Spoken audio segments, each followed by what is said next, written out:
Finally, during the Xbox and Bethesda event, Todd Howard and Bethesda Games Studios unveiled Starfield's expected game and role-playing. The recent 15-minute shows of the expected game, which will be available to Xbox audiences in the first half of 2023, included important points and items that we are going to review in this video. 10 key things from these details. Before we start the video, make sure you subscribe the channel, and to support me, please like the video. It only takes you 5 seconds, but it's worth a lot to me.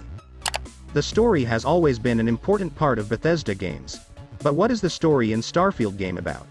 The game is narrated in the distant future in 2330.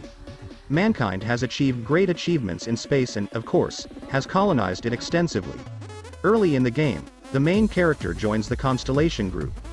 This group is the last group of space travelers in deployed systems, and your main mission is to track and collect strange objects and mysterious artifacts. Why exactly the main character in the game does this and what the nature of these artifacts is a case that Bethesda has yet to elaborate on. In this game you are faced with a wide and varied set of characters and NPCs.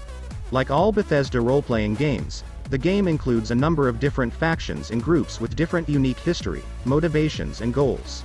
In this game, players from pirates and travelers to peacekeepers, etc., and your decisions and actions mark the end of the story in many ways.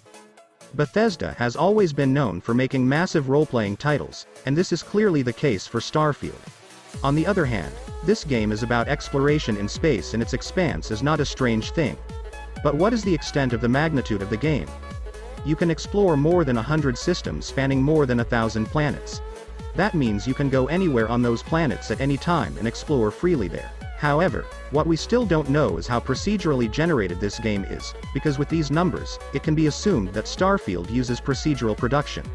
Most likely, haunted planets that are created procedurally solely to gather resources and nothing else you go to. This is while the inhabited planets referred to by Todd Howard will be your distinctive, handmade locations with their own characters, missions and stories. Obviously, Bethesda couldn't have addressed all the details of the Starfield game during the recent 15-minute show at the Xbox and Bethesda event, and will be specifically provided with more information over the coming months. However, it has displayed some of the environments and venues mentioned in the game. Supposedly deployed systems are a large place or environment, or a set of places and environments, and also seem to be very versatile.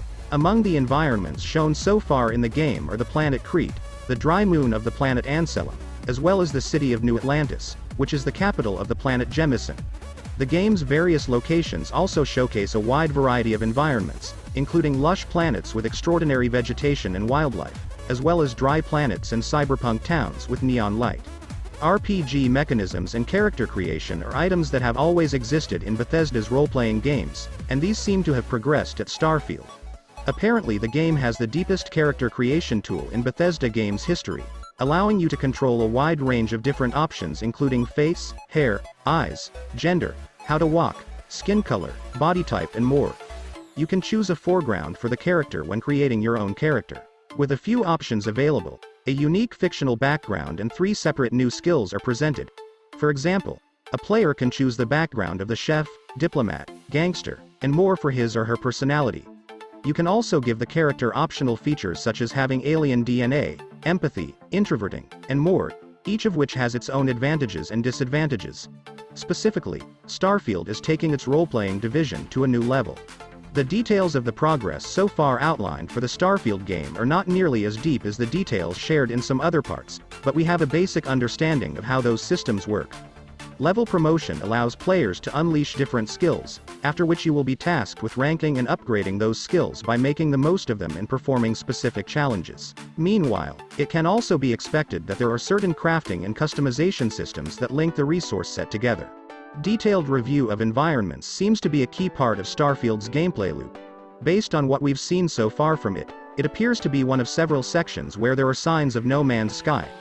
The more players examine and scan cases, apparently the higher the percentage of completion of a particular planet's survey or its natural environment, encompassing everything from the unique resources of that place to the flora and fauna.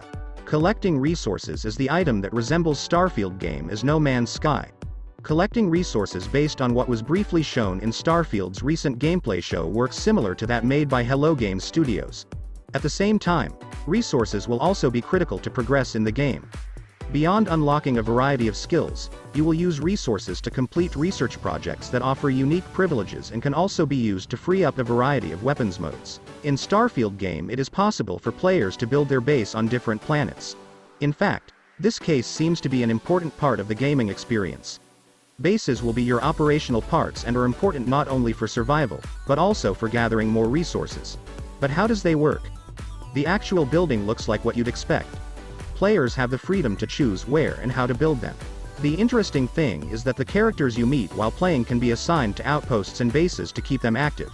It seems that building bases, assigning characters to maintaining locations and maintaining a steady stream of resources from them will be an important part of Starfield's gameplay. Given that Starfield is a sci-fi role-playing title, it's no surprise that spaceships are also part of the gameplay. Players in the new Bethesda game studios will be able to build their own spaceship. This includes the ability to decide how they look, use different components or even crew members of spaceships. Apparently there will be plenty of personal options in this section to offer players a lot of freedom to act on the field. If you can't take advantage of the construction and personalization system very well, it might not be so exciting to use them. However, Starfield developers seem to have been well aware of this. Players in this title are able to fly with their spaceships. Manual flight capability is displayed in gameplay, and on the other hand, there are space battles with other spaceships. The way the ship is built and customized in many ways affects both flight performance and combat. Starfield game will be released in 2023 for Xbox X S Series and PC, and will be available to Xbox Game Pass service subscribers from day one of release.